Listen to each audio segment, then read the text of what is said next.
Vienā no restaurētajām gleznām attēlots Pedvāles vilinātājs, un tieši tas pagājušā gadsimta 90.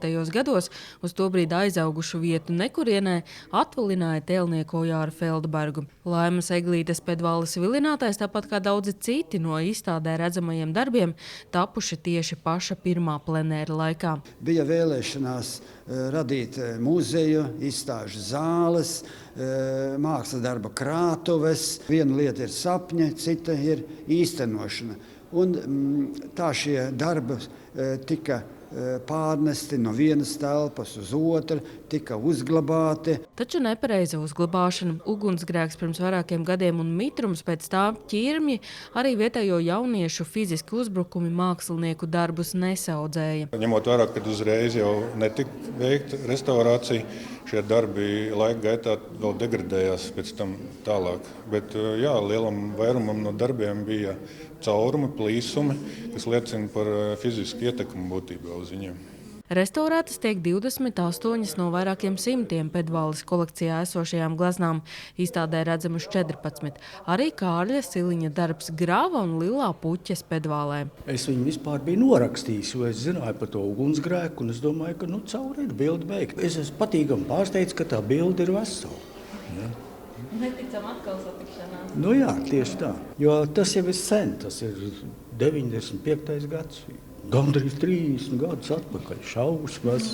Darbi tapuši plenēros, tāpēc mākslinieki eksperimentējuši un spēlējušies. Reizēm izmantojuši šobrīd grūti atšifrējumus materiālus, bet restaurācijā vieta eksperimentiem nav. Mārtiņš Ziders soli pa solim fiksējis restaurācijas procesu un izstādē ļāva ieskatīties aizkulisēs atklājumos, ka daži darbi tapuši uz jau iepriekš gatavām gleznām un atklāja laika zoba, kukaiņu un cilvēku posta darbus. Šī gadījumā man bija lieliski iespēja strādāt ar ļoti daudziem māksliniekiem, iepazīt viņu rokrakstu, tehniku, un katrs darbs man arī sagādāja kādu pārsteigumu. Darbi restaurēti ar kultūras ministrijas atbalstu un Pedvāles mākslas parks cer sadarbību turpināt, bet tikmēr krājumu glabātuve, kur darbi atrastos atbilstošos apstākļos, vēl tikai sapnis. Jo mazāk viņi tiek kaut kur transportēti, transformēti, jo labāk.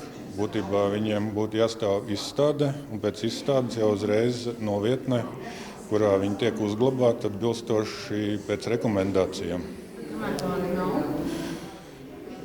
Nu, tad ir katra glezna jāiesaiņo kādā mīkstā burbuļplēvē un jāpieskata. Pašlaik ir sagatavotas vairākas telpas, kurās ir iegādāts aprīkojums, speciāli plaukti, skapji, kurās uzglabāt grafikas darbus, zīmējumus, fotogrāfijas. Top arī speciāli plaukti, kuros tiks iekārtas restaurētās gleznas. Ojārs Feldbergs nav gleznotājs, tomēr pašā pirmajā plenērā tapis arī viņa 3 gleznu cikls, kas šobrīd pēc vairāk nekā 30 gadiem restaurēts. Sanita Liepiņa, Terēza Matisone, TV9 Pakalni.